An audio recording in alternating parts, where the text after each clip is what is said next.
Salem, Massachusetts is a simple village founded by the Puritans in 1692, a year in which it succumbs to terror. Salem is the town where the somber woods and icy sea control people's beliefs in faith and superstition.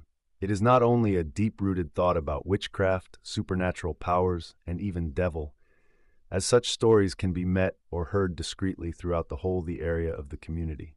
In fact, it starts in the winter of 1691, when the young girls of the household, Betty Paris and Abigail Williams and other girls, started behaving erratically.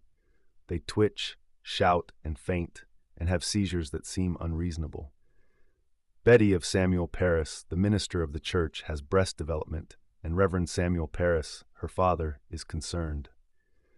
When this does not work and the girl's behavior becomes even worse, he summons a doctor who can provide no rational reason for the girl's metamorphosis. The doctor recommends witchcraft. This convinces the villagers, all of the evidence that they have seen. Whispers begin to circulate, allegations are made, and then the entire town is quick to develop an anxiety disorder. The very name witches created the atmosphere of being afraid of women who are considered to possessing supernatural powers. As one girl's fits start affecting the others, people look for a scapegoat to treasure. And when there is holiness in the heart, the devil looks like the enemy for real. Next we have Tituba, a Caribbean Indian-born woman, and a slave of the Reverend Paris. She is a rather passive character who perceives heavy controversy from the attending children as an intruder in their closed Puritan community. As you may remember, the girls also explain the cause of such selected behavior to Tituba, saying that she has bewitched them. This is a murderous accusation.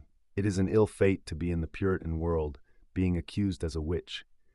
Witchcraft is a transgression of the prowess of God, and such is considered worthy of punishment. Tituba is scared and trying to save herself. She immediately says that she does dance with the devil. She claims that there was a black man who compelled her into witchcraft and painting evil spirits. Her confession does nothing to alleviate the panic, and more people, particularly women, are produced.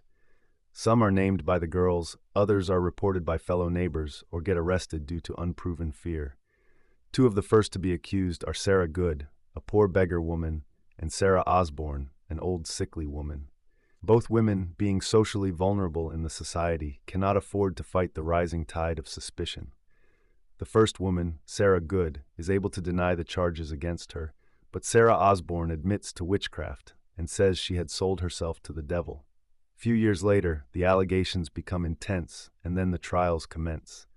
After that, a special court is set to try and accuse the people considered to be witches. For the first time, accusers and the accused are in court, and tension is clearly in the air. Perhaps the scariest part of the trials is the testimony of the afflicted girls who now and then fall into fits and point to other women as witches. Their laments, screams, and visions are presented as proofs, even though many of the eyewitnesses have their personal grudges or axe to grind. One of the play's major characters is Judge Samuel Sewell, who, like other members of the court, is infected with hysteria. One of the accused is a Rebecca nurse, an elder and well-respected woman, who then goes on trial. It gives a quite unexpected turn, saying that, in spite of her pure and good reputation, she is arrested and hanged. The public has divided positions towards her and towards her trial. Some people start doubting the accusation's credibility. As the trials continue, more than 200 people are charged with witchcraft. This includes everyone around them, starting from the neighbors up to friends and even close kin. In a climate of fear and suspicion, everyone becomes vulnerable. There are some confessions that people let out intentionally. At least some other are forced, while some are said expecting to be spared the death penalty. Several are hanged. Among them is Giles Corey.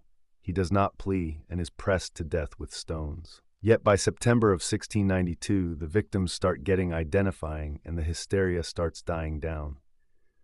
Lately, key stakeholders of the community start developing skepticism towards the actions of the court. Increase Mather, an orthodox and experienced minister and a father of the most active and vociferous supporter of the trials, declares the spectral evidence, i.e. the testimony based on visions and dreams, untrustworthy. He says, for instance, it were better that 10 suspected witches should escape than that one innocent should be condemned. When people start to doubt the authenticity of the whole thing, the hysteria starts dissipating as well. The masses begin to understand the extent to which the injustice was done. That is why the court is dismissed and the trials are recognized as a tragic mistake. The surviving personalities of the Salem people struggle to get the fragments of their society back in place.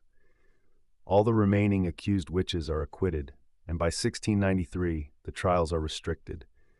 However, the reputation that has taken a big blow with the hanging of innocent souls in Salem is its reputation.